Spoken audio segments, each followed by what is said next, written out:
Good morning, friends. In today's lecture, we are going to see the geometric and material nonlinearity of the structure. When we will consider the nonlinearity of material or nonlinearity of geometry in structure, that we will see in today's lecture. Okay. So first, we will see the geometric nonlinearity, and next we will see the material nonlinearity. So what is mean by geometric nonlinearity? See, so geometric nonlinearity means that you have to take the change in geometry into the account. What does it mean? So just look at these pictures. Now in this image, a bar is shown and a curve represents stress versus strain for that particular bar. So forget about the stress versus strain graph. Just look at the change in dimensions of the bar when it is subjected to the axial load. Now this particular bar is subjected to axial tension. So now due to this axial tension, bar will undergo the deformation and the length will increase.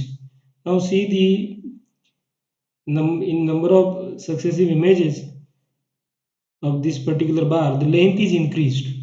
So during this phase, the length was, let us say, L, but now in this case the length is greater than L.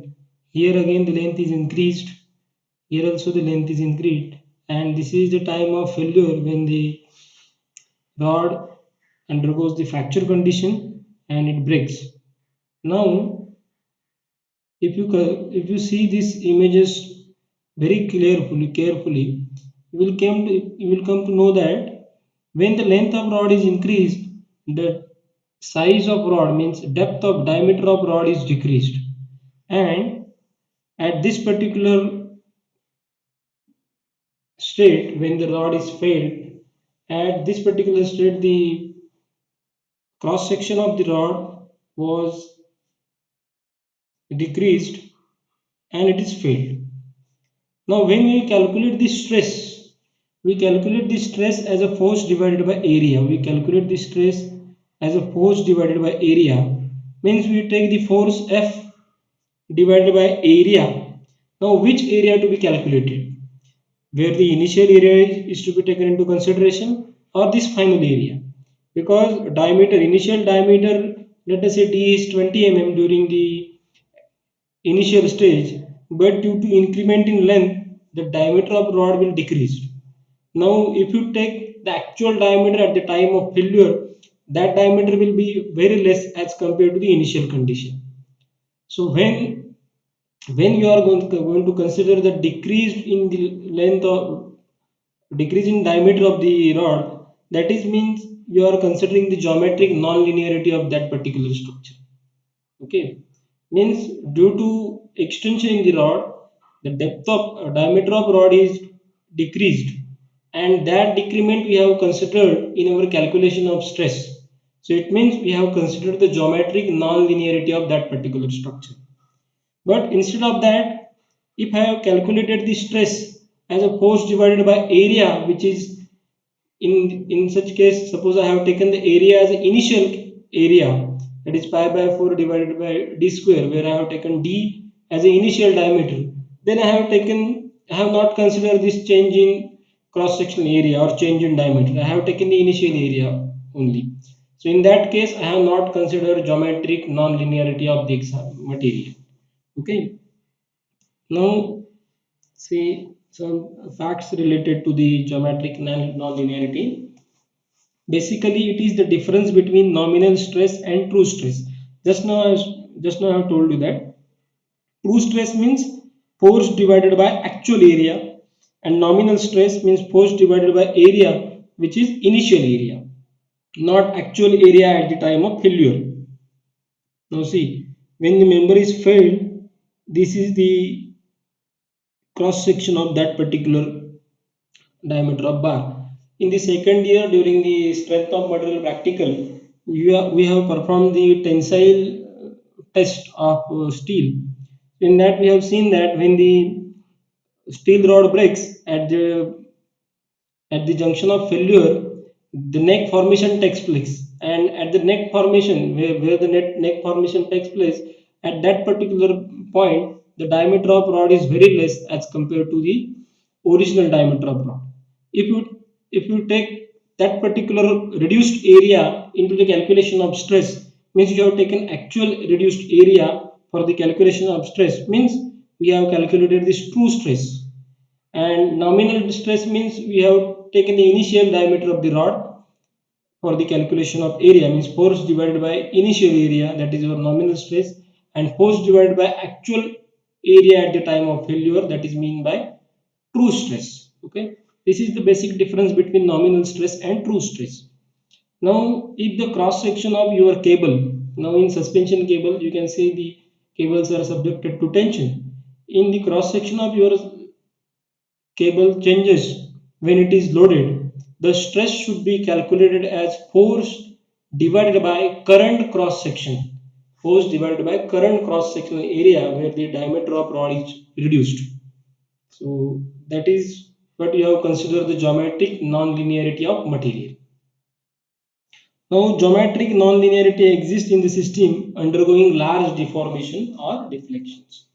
When there is a large deformation or deflection which will affect, or you can say a geometric nonlinearity, when you are going to consider, you have to consider the geometric nonlinearity when change in the geometry of the material will affect the subsequent value of strain.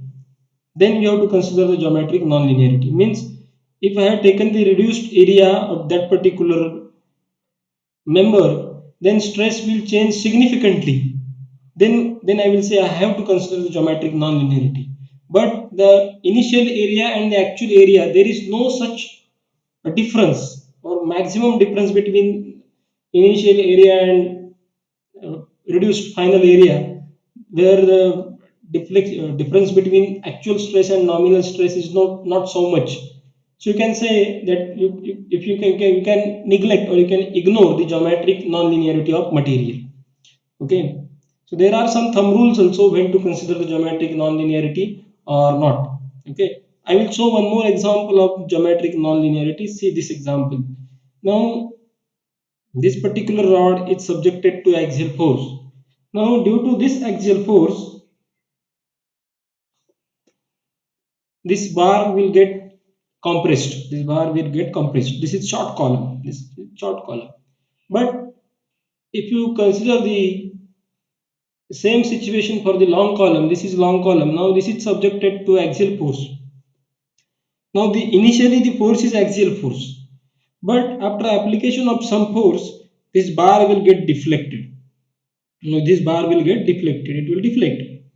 Now in some after some application of load during the testing, and after some time, if you consider, now this is the your member, this is your member, and this is your point of application of load. Now initially the load was axial, but after some point load will not be axial, it will be eccentric load, because the axis of member will change from its original position to next position, but the load application of load will not change. So initial condition is axial load condition, but after application of some load, the position of load will, sorry, the condition of load will change. It will not be axial load, it will be eccentric load.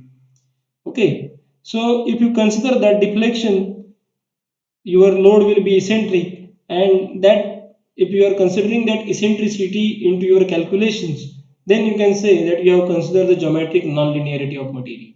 Similarly, same is the example over here. This is long compression member subjected to axial force.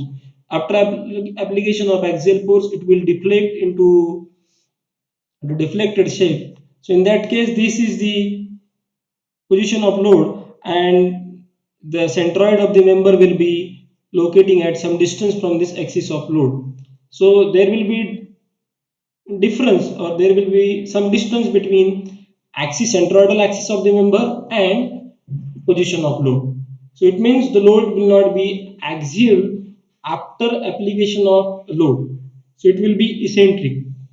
Means initially I have applied load as an axial load, but after some point it will become eccentric load.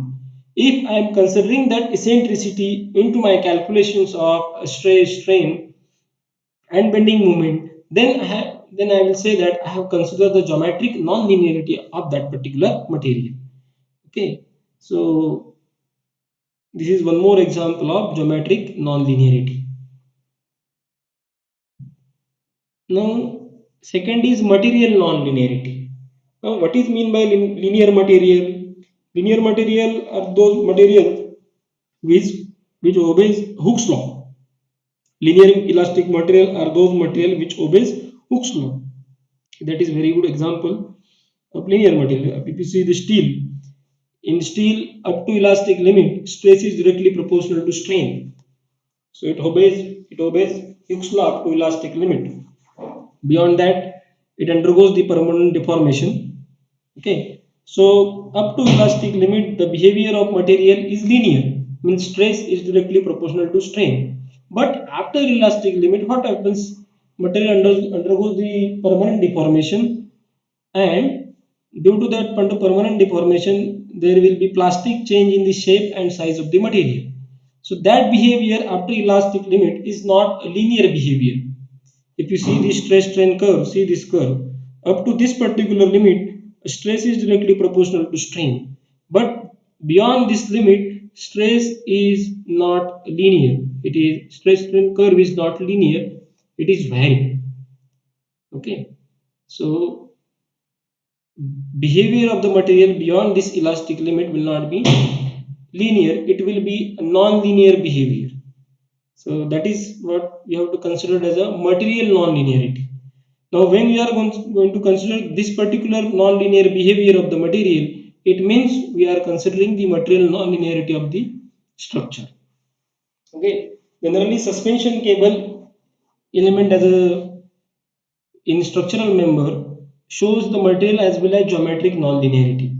Suspension cable मधले ज्या suspension bridge मधले जे cables असतात त्या material non linearity as well as geometric non-linearity show करतात. So after the elastic limit, material undergoes the permanent deformation resulting plastic behavior. Such behavior after elastic limit is called as non-linear behavior. Okay. So in today's lecture, we have seen what is mean by geometric nonlinearity and what is mean by material nonlinearity. Okay. Now in structural analysis too, we are not going to focus on the nonlinearity of the material, but you should know what is the difference between what is the difference between linear material, nonlinear material, what is mean by geometric nonlinearity, and what is mean by material nonlinearity. Okay. So this is today's topic was absolutely theoretical topic. There may be some short note on this geometric and material nonlinearity. So in that case, you have to mention all these key points as well as these diagrams. When you are going to specify the material nonlinearity, you have to mention these key points along with this stress strain curve. Okay. So in next lecture, we will solve the three movement theorem and how to solve indeterminate structure by using three movement theorem. Thank you.